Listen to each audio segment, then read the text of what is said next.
अस्सलाम वालेकुम, मैं हूं शाहिद हुसैन। उम्मीद करता हूं आप सब खैरियत से होंगे। आज सुबह मैंने वीडियो बनाई थी जो सिंध हाई कोर्ट में साबिक तफ्तीशी अफसर डीएसपी एवीसीसी शौकत शाहानी साहब से जो गुफ्तगू हुई थी, उनसे जो मैंने सवाल किए और उन्होंने जो जवाब दिए उसकी तफसीलात आपके सामने रखी। अब कल केसेस की समाअत होनी है। कल चूँकि बहुत अहम दिन है, 27 सितंबर है और 27 सितंबर के लिए अदालत की तरफ से फिक्स किए गए थे 2 केसेस जिनको क्लब किया गया था, यानी कि दोनों को एक साथ सुना जाना है। अब पहले कौन से केस की समाअत होगी? अब यकीनी तौर पर मुल्ज़मान की तरफ से जो है वो चालान से मुतल्लिक होगी, और चूँकि जिब्रान नासिर साहब चाहते हैं कि पहले और रिक्वायरमेंट भी है कि पहले एमएलओ से मुतल्लिक केस की समाअत हो। अब देखते हैं कि कल कौन से केस की समाअत होगी, पहले वो आपके सामने रखते हैं और इसके अलावा जो मज़ीद तफसीलात है वो भी आपके सामने रखते हैं। कल जो कि सीरियल नंबर पे लगा हुआ है, जस्टिस सलाउद्दीन पंवर साहब वापस आ चुके हैं। अब कल उन्होंने बाकायदा तौर पर इस केस की समाअत होनी है और करनी है। लेकिन इस सारी चीज़ों को लेके, इस सारी चीज़ को लेके आज जिस तरह शौकत शाहानी साहब का स्टेटमेंट हमने लिया और पब्लिक हुआ, और उसके बाद फिर लोगों का ख़ास तौर पर जो रद्द-ए-अमल आ रहा है, उसके बाद हमने देखा कि जो मेहदी अली काज़मी साहब की फैमिली है उनकी तरफ से एक पैगाम जो है वो दिया गया है। चूँकि हम तक भी वो पैगाम पहुँचा है और मैं चाहता हूँ कि वो तमाम देखने वाले, वो तमाम सुनने वाले लोग, उन तक वो पहुँचाया जाए कि वो इस केस को लेकर मज़ीद क्या चाहते हैं, इस केस के लिए वो मज़ीद क्या इरादा रखते हैं, केस को आगे किस तरह चलाना है, इस जो मुल्ज़मान हैं उनको किस तरह अंजाम तक पहुँचाना है, वो सारी तफसीलात भी आपके सामने रखनी है। चूँकि सिंध हाई कोर्ट की काज लिस्ट आप अभी भी इस वक्त भी अगर देखना चाहें तो सिंध हाई कोर्ट की वेबसाइट पे देख के कल की काज लिस्ट जो है वो वहाँ पर जाकर आप देख सकते हैं। सीरियल नंबर 26 पे मेन लिस्ट जो है जस्टिस सलाउद्दीन पंवर साहब की, उनकी अदालत में केस समाअत के लिए फ़िक्स किया गया है कल। यानी कि मुझे जो लगता है लगभग 10 बजे के से ऊपर नीचे अगर ये कोई लंबा केस ना चला तो उस वक्त तक, ब्रेक से पहले तक इस केस की समाअत हो जाएगी, जो मुझे इम्कान नज़र आता है। चूँकि अदालत की तरफ से हुक्म इम्तना जारी किया गया था एमएलओ से मुतालिक, और 12 कोशिश की गई है कि अदालत हुक्म इम्तना ख़त्म करे और उसके बाद फिर बच्ची का एमएलओ फौरी तौर पर करवाया जाए और करवाया जाना भी चाहिए। चूँकि 2 समातें नहीं हो सकी थी पिछली बार, अब इम्कान है कि कल, चूँकि 27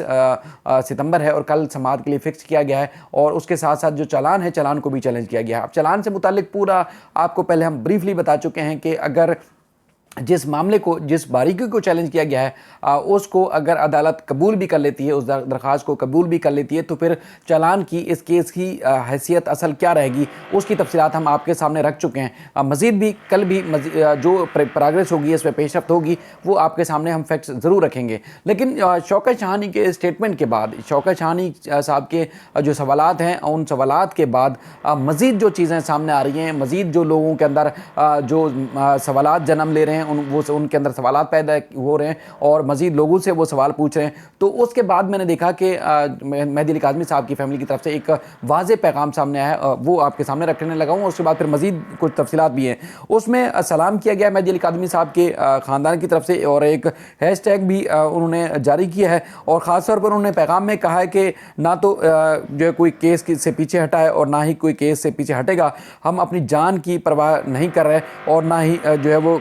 करेंगे। उन्होंने कहा इंशाल्लाह हक़ और सच की फतह होगी और हमारा जोश हौसला पहले से ज़्यादा है, और जो भी हमारी जद्दोजहद है, जो भी हमारा जो इस केस को लेके मामला है, वो उसको जारी रखेंगे। जिस तरह पहले हमारा जज्बा था, जोश था, और बच्ची को जो वो वापस लाना है, मुल्ज़मान को कानून के कटहरे में लाकर उनको सज़ा दिलवानी है, इस तरह हमारी जो जद्दोजहद है वो जारी रहेगी। पीछे ना हम पहले हटें और ना ही हम अब जो है पीछे हटेंगे। और उनका कहना था कि जिस तरह की हमारी जान की परवाह किए बगैर हम इस सारे सिलसिले को लेके आगे चलेंगे, और इंशाल्लाह हक़ और सच की उनका वाज़े पैगाम है कि फ़तह होगी। अच्छा, उन्होंने हैशटैग भी जो है वो जारी किया, जिसमें रिकवर दुआ ज़हरा के नाम से उन्होंने हैशटैग जारी किया है, और ये पैगाम उन्होंने उन तमाम जो इस केस को लेकर चलने वाले लोग हैं, उस केस को लेके जो लोग सपोर्ट कर रहे हैं, इस मौक़िफ़ की जो लोग तायद कर रहे हैं, उन तक पहुँचाने के लिए है कि आप लोग भी अगर कोई सुनी सुनाई बातें या आपको लगता है कि मेहदी अली काज़मी या उनके ख़ानदान की तरफ से कोई मीडिया पर नहीं आ रहा या उनके वकील का कोई स्टेटमेंट नहीं आ रहा, तो इसका मतलब मतलब ये नहीं है कि केस डेड हो गया या केस से वो पीछे हट रहे हैं, ऐसा हरगिज़ नहीं है। ना केस से पहले कभी वो पीछे हटे हैं और ना अब पीछे हटेंगे। उन्होंने वाज़ेह पैगाम पहले भी पहुँचाया और अब भी जो है वो उनका यही पैगाम है कि इस केस से पीछे कभी भी नहीं हटेंगे। ये मामला सिलसिला जो है वो चलता रहेगा जब तक उनको इंसाफ नहीं मिलेगा। बाकी कल का दिन बड़ा, जैसे पहले भी मैंने अर्ज़ किया कि बड़ा अहम है, क्योंकि इस तफ्तीशी अफसर के बयान के बाद पुलिस की जो पहले की नीयत थी, जो पुलिस का पहले का जो एक मौक़िफ़ था या पुलिस की तरफ से जो गफलत और लापरवाही थी, वो एक बार फिर जो है वो खुल के सामने आ गई है। दूसरे पुलिस के अफसरान जो है उनसे ज़्यादा मैं इनको समझता हूँ कि मेरी नज़र में ज़्यादा ये ईमानदार हो सकते हैं, क्योंकि इन्होंने लगी लिपटी के बगैर जब भी हमने सवाल किए सही अंदाज में, उन्होंने इसी तरह ठोक बजा कर जो है वो जवाब दिया।